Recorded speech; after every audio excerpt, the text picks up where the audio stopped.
Welcome to our channel. Today we how to transfer movie rentals with Amazon, complete guide step by step clearly. To transfer movie rentals with Amazon, start by sign in to your Amazon account if you haven't already. Navigate to the My Stuff section located at the bottom of the screen. Select rental from the list of options. Identify the movie you wish to transfer. Tap on the movie title to open the details page. Look for the option labeled Download if you're using a mobile device. If you're on a compatible device, select Watch Anywhere or Watch on another device. This will enable you to stream the rental on a different device. If transferring to a TV, ensure the TV supports Amazon Prime Video. Connect the TV to your Wi-Fi network.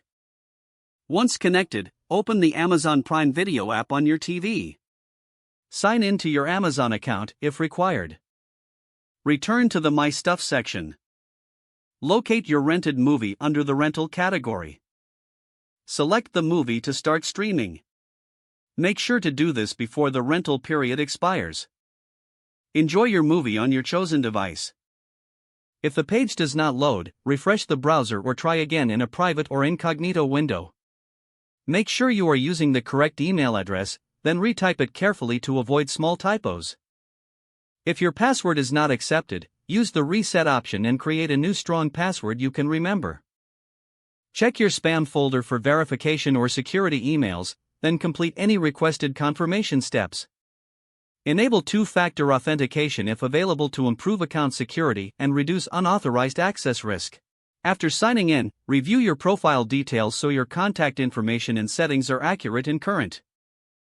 If you see an error message, note it down and try again after restarting your device and internet connection. Log out when you finish, especially on shared devices, to keep your account and payment information secure. If the page does not load, refresh the browser or try again in a private or incognito window. Make sure you are using the correct email address, then retype it carefully to avoid small typos. If your password is not accepted, use the reset option and create a new strong password you can remember. Don't forget to like this video and subscribe to our channel for more step-by-step tech guides.